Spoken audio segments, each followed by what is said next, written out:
오늘의 본문 말씀은 마태복음 20장 20절부터 28절까지입니다. 오늘 말씀은 20장 18절부터 연결이 됩니다. 예수님이 제자들과 예루살렘으로 올라가고 있습니다. 16장 이전에는 병자들을 고치고 먹이시는 이야기가 있었다면 16장 이후부터는 예수님이 제자들에게 말씀하시는 방향이 예사롭지 않습니다. 십자가의 죽음을 반복해서 말씀하시면서 예루살렘에 올라가면 대제사장들과 서기관들에게 붙잡히고 죽는다. 그러나 제3일에 다시 살아난다를 반복해서 말씀하십니다. 십자가 예언을 하시고 오늘 말씀은 그 후에 일어난 일을 기록하고 있습니다. 세베대의 아들의 어머니로 기록되는데 마가복음에서는 야고보와 요한 두 제자가 예수님께 나아왔다고 기록하고 있습니다만 어머니와 그 두 아들이 한 마음으로 예수님께 나아옵니다. 예수님께서 무엇을 원하느냐 말씀하시는데 예수님은 물어보시고 이야기를 들으시면 항상 들어주시는데 오늘은 말씀에는 훈계와 책망으로 말씀하십니다. 원하는 게 무엇인가 물어보니 어머니가 이야기하기를 자기 아들들이 예수님의 나라의 좌우에 앉게 해달라고 간청합니다. 사람의 눈으로 보면 이 어미의 믿음이 좋습니다. 세상 사람들의 눈에는 나사렛에 무슨 선한 것이 나오겠는가 의심했지만 이 어미는 예수님을 왕으로 예수님의 나라의 좌우에 앉게 해달라는 믿음이 있습니다. 예수님이 하시는 말씀이 너희는 너희가 구하는 것을 잘 모른다. 내가 지금 마시려 하는 잔을 너희가 마실 수 있겠느냐 물어보십니다. 이 잔이 무엇입니까? 앞서 말씀하신 십자가의 잔입니다. 죽음의 잔입니다. 이 잔을 마실 수 있겠는가 물어보시니 어미와 제자들이 할 수 있습니다 대답했다는 것입니다. 우리도 그렇습니다. 가끔씩 말씀 가운데 우리도 그렇게 살 수 있겠는가 물어보실 때 우리도 아멘으로 대답합니다. 대답을 하지 말아야 한다는 것이 아니라 우리가 대답하는 것이 무슨 뜻인지 알고 대답해야만 한다는 것입니다. 우선 물어보시는 그 의미가 어떠한 것인지 알아야만 하고 우리가 대답할 때는 진심으로 그렇게 살리라 하는 굳건한 결심이 있어야만 하고 또 우리의 삶이 우리의 생활이 그렇게 살아가야만 하는 것입니다. 예수님께 구하는 것이 무엇입니까? 예수님을 믿어서 얻을 만한 게 무엇입니까? 주님 좌편 우편에 하나님의 나라에 가고 싶다 하는 믿음과 고백이 무슨 내용인지 우리는 알고 있습니까?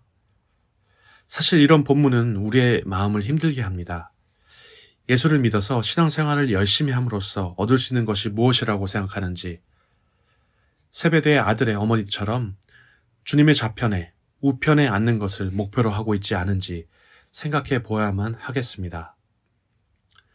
내가 신앙생활을 열심히 하면 내 집이 잘 되고 이직이 잘 되고 집 문제가 해결되고 내 자식이 합격하고 내가 예수님을 잘 믿으면 예수님이 따라올 수 있겠느냐 물으실 때 내가 끝까지 따르겠다 대답하지만 예수님을 따른다는 것이 무엇을 의미하는지 우리가 알고 있습니까? 예수를 믿음으로 내가 원하는 것을 얻지 못한다면 내가 왜 예수를 믿는가 하는 회의적인 말들이 많을 것입니다.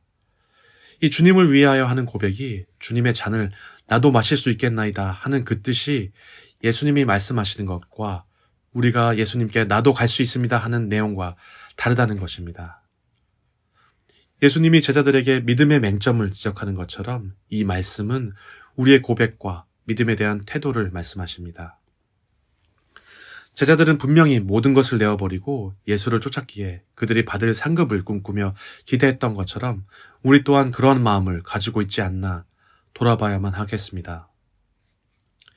예수님이 내 잔을 마시겠느냐 하시는데 그 이야기는 십자가의 잔입니다. 우리는 예수님이 십자가에서 죽으시고 다 이루셨으니 우리가 안 죽어도 되지 않겠느냐 하는 생각이 있지만 사도 바울이 그리스도와 함께 복음과 함께 고난을 받으라 말씀하십니다.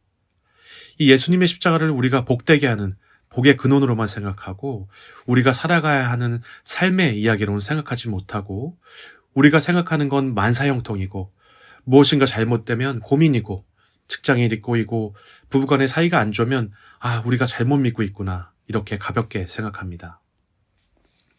우리 예수님이 하늘 보좌에 앉으시고 장차 그 보좌가 우리에게 내려오게 됩니다. 그 날에 진짜 예수님의 보좌에 좌우에 앉을 수 있는 사람은 어떤 사람이겠습니까? 그 보좌가 이 땅에서 남들보다 더 높은 곳, 더 잘 살고 더 좋은 집에 사는 것이 아니라 장차 예수님의 보좌에 둘러선 흰옷 입은 14만 4천 명처럼 되기를 소망하며 사는 성도들이 되어야만 합니다. 우리의 이마에 어린 양의 이름과 그의 아버지 하나님의 이름을 가지고 살아가야만 합니다.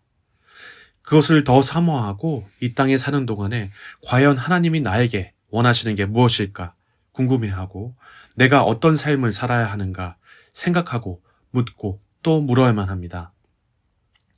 때로는 우리가 기도하는 것, 바라는 것이 세베대의 아들의 어머니처럼 열심히 간구하는 것이지만 네가 구하는 것이 무슨 뜻인지 모른다 하신 것처럼 오늘 우리가 간절히 바라는 것이 별로 의미가 없는 일일 수 있다는 말씀입니다.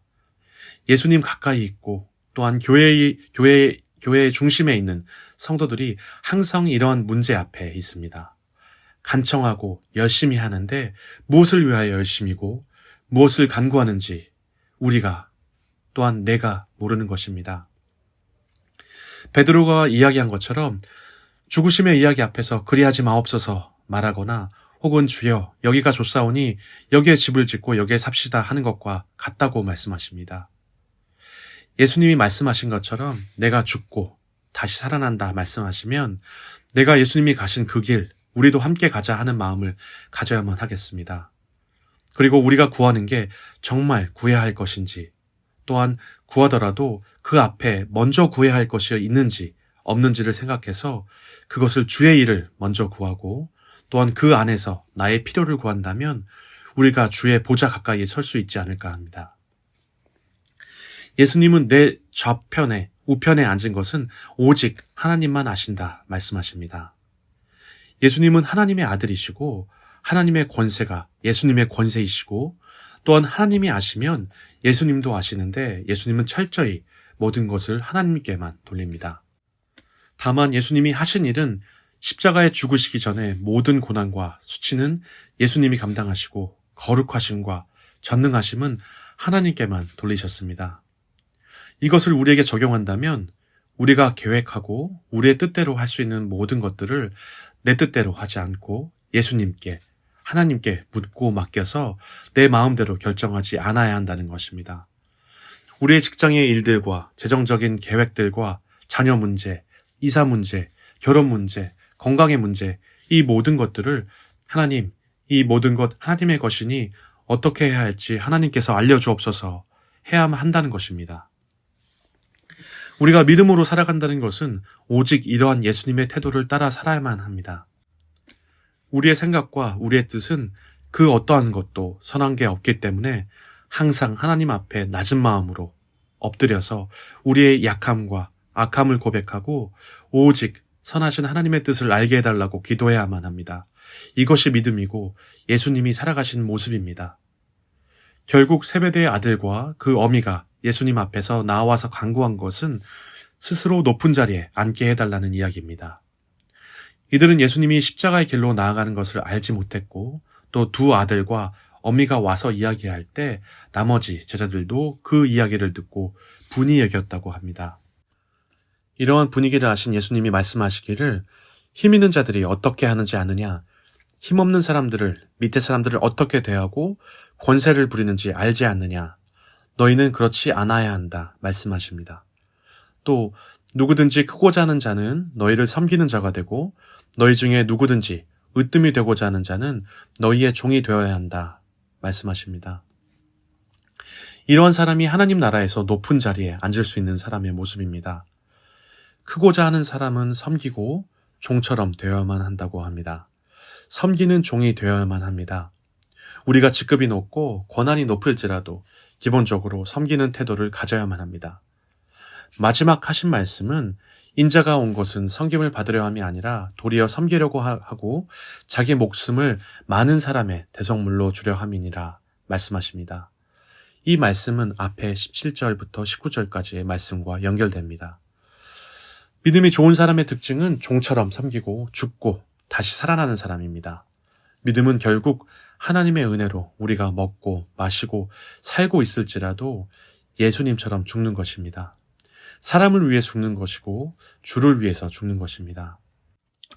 오늘 말씀처럼 우리가 무엇을 열심히 간구하더라도 예수님이 가시는 길에 함께 있는지 없는지를 우리가 생각해야만 하겠습니다. 믿음이 자랄수록 또 시간이 지날수록 예수님을 믿는 것은 눈으로 볼 수 있도록 우리의 삶의 모습으로 보여줘야만 하겠습니다. 기도하겠습니다. 사랑의 예수님, 예수님이 우리에게 십자가의 죽음으로 가르쳐 주시는 이 말씀을 잘 듣고 우리도 예수님을 따라 사는 것이 무엇인지, 종으로 섬기는 것이 무엇인지, 죽는 게 무엇인지 배우게 해 주옵소서. 그래서 우리가 교회 생활을 하면서 종처럼 섬기며 예수님의 나라와 의와 많은 사람들을 위해서 죽기까지 끝까지 믿음 생활하게 하옵소서. 도와주옵소서. 감사드리며 이 모든 말씀 곧 다시 오실 예수 그리스도의 이름으로 기도드립니다. 아멘.